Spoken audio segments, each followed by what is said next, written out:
রমজান মাসে কবরের আযাব বন্ধ থাকে, এটা কি সঠিক কথা? এটা বহুল প্রচলিত একটি ভুল কথা। আমাদের সমাজে ব্যাপকভাবে প্রচলিত আছে, রমজান মাসে কেউ যদি মারা যায় তাহলে তার আর কবরের আযাব হয় না। আল্লাহ তাআলা আমাদের সবাইকে কবরের আযাব থেকে হেফাজতে রাখুন। কবরের আযাব থেকে বাঁচার জন্য হাদিস সম্মত কিছু আমল আছে, যেমন সূরা মুলক রাতে তেলাওয়াত করলে কবরের ফিতনা থেকে আল্লাহ তাআলা রক্ষা করে। পুরো রাতের ভিতরে কেউ সূরা মুলক পড়ে, নিয়মিত অভ্যাস আছে, মাঝে মধ্যে ছুটতেই পারে, এই আমলটা যদি কেউ করে নিয়মিত, ইনশাআল্লাহ আল্লাহ তাআলা তাকে কবরের ফিতনা থেকে রক্ষা করবেন, হাদিসে সাব্যস্ত আছে। নাম্বার 2, নবী করিম সাল্লাল্লাহু আলাইহি ওয়াসাল্লাম শেষ বৈঠকে আত্তাহিয়াতু এবং দুরুদের পর দোয়া মাসুরা যখন পড়ি আমরা, তখন তিনি 4টা বিষয় থেকে পানা চাইতেন।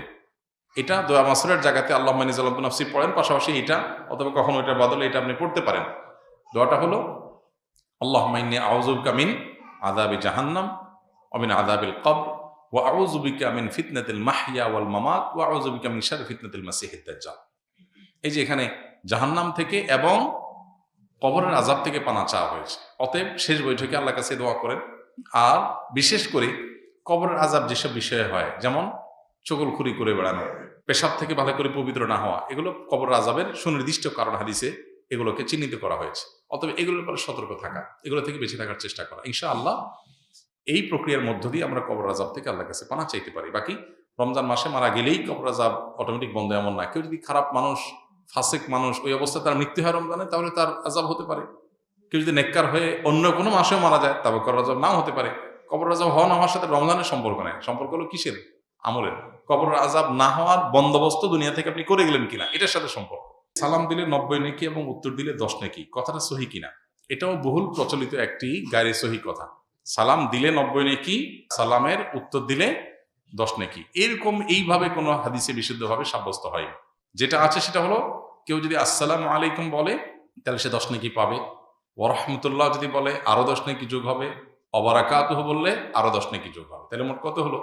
30। এটা হাদিস দ্বারা সাব্যস্ত।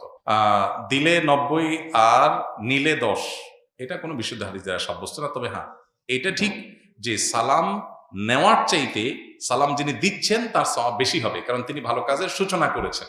আবার আরেকটা ইম্পর্টেন্ট কথা হলো, সালাম দেওয়াটা সুন্নত, নেওয়াটা ওয়াজিব। দেওয়াটা সুন্নত, নেওয়াটা ওয়াজিব। এখানে ইসলামের একটা সামাজিক সৌন্দর্য দারুণভাবে ফুটে ওঠে। সেটা কি? একজন মানুষ আপনাকে সালাম দিয়েছেন, এখন আপনি যদি জবাব না দেন, তার মানে আপনি লোকটাকে ইগনোর করলেন, অপমান করলেন, তার সালামটাকে আপনি ডিনাই করলেন, তাহলে আপনি একটা লোকের কষ্টের কারণ হলেন। এটা আপনি করতে পারেন না।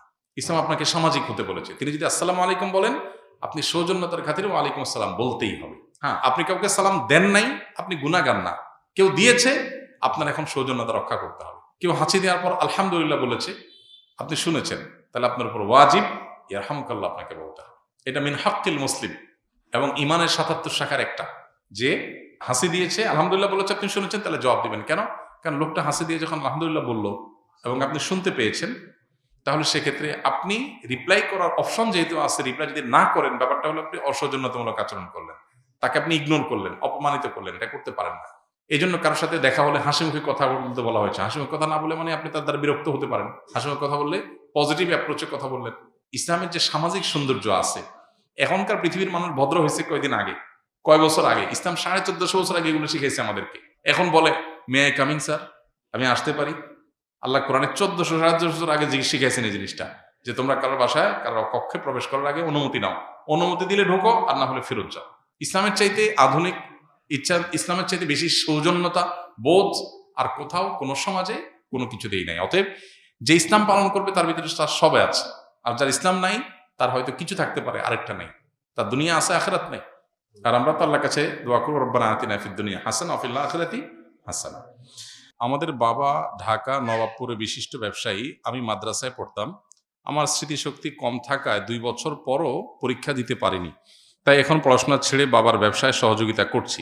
আমার বাবা দোকানের কর্মচারীদের সাথে ভালো ব্যবহার করেন, কিন্তু আমার সাথে তিনি গালমন্দ করেন, আমাকে ইঙ্গিত করে কষ্ট দিয়ে কথা বলেন, যার ফলে আমার দোকানের কর্মচারীগণ হাসাহাসি করেন।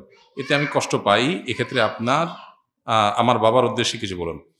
প্রথম কথা হলো যে, বাবা যদি কর্মচারীদেরকে কিছু না বলে সন্তানকে কিছু বলে, তাহলে ধরে নিতে হবে যে সন্তান আপন হওয়ার কারণে তার সংশোধনের জন্য নিজস্ব লোক হিসাবে বলে।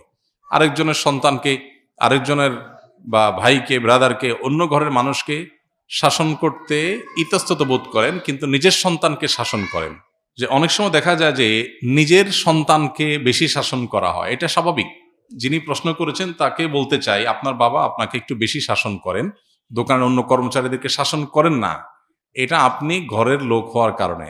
কারোর ছেলে বিড়ি খায়, কেউ তাকায়ও না, নিজের ছেলেটা বিড়ি খাইছে দেখলে শাসন করে, এটাই তো স্বাভাবিক। বরং তবে আপনি যেটা বলেছেন গালমন্দ করার কথা, সেটা যদি সত্যি আপনার বাবা করেন সেটা অন্যায়। অনেক বাবা আছেন যারা সন্তানদেরকে শাসনের নামে গালমন্দ করেন, মুখ খারাপ করেন, রূঢ় আচরণ করেন, এবং তারা মনে করেন তারা বাবা, তারা মা, তারা যা খুশি তা করবেন। জি না, এত সহজ না। আল্লাহ সুবহানাহু ওয়া তাআলার কাছে আমরা সবাই মুকাল্লাফ, আল্লাহর কাছে আমরা সবাই বান্দা, গোলাম। সো সন্তানের সাথেও আমার আচরণটা সুন্দর হতে হবে। আপনি সন্তানের সাথে যাচ্ছে তা আচরণ করতে পারেন না, শাসনটাও শিখতে হবে। এই যে ভালো প্যারেন্টিং, ভালো অভিভাবকত্ব, এই বিষয়টার সাথে একজন মানুষের ইবাদতের সম্পর্ক সুনিবিড়। অভিভাবক হয়েছেন দেখে সন্তানকে যা খুশি বলে তা বলতে পারেন না। পাশাপাশি বাবাদের, মায়েদের এটাও খেয়াল করা দরকার যে নিজের সন্তানকে শাসন বেশি করবেন সেটা যেমন সত্য, আপনার আচরণ, ভালো আচরণ পাওয়ার হকদার অন্য লোকের চাইতে আপনার পরিবারের লোক আরো বেশি, সেটাও সত্য। অতএব এখানে ব্যালেন্স করার একটা ব্যাপার আছে, যেটা সন্তান হিসাবে বাবার এটাকে পজিটিভলি নেওয়া যতক্ষণ পর্যন্ত শরীরে ভায়োলেশন না হয়। আবার বাবা হিসাবে শাসন করার পাশাপাশি সোহাগ, স্নেহ অন্য যে কারোর চাইতে আপনার সন্তানকে আপনার বেশি করতে হবে, কারণ সবচাইতে কাছের রক্তের সম্পর্কে আত্মীয় সে। এই জন্য বাবাদেরও সেটা খেয়াল করতে হবে, যেটা অনেক সময় আমরা করি না। উভয়কে আল্লাহকে ভয় করে চলতে হবে।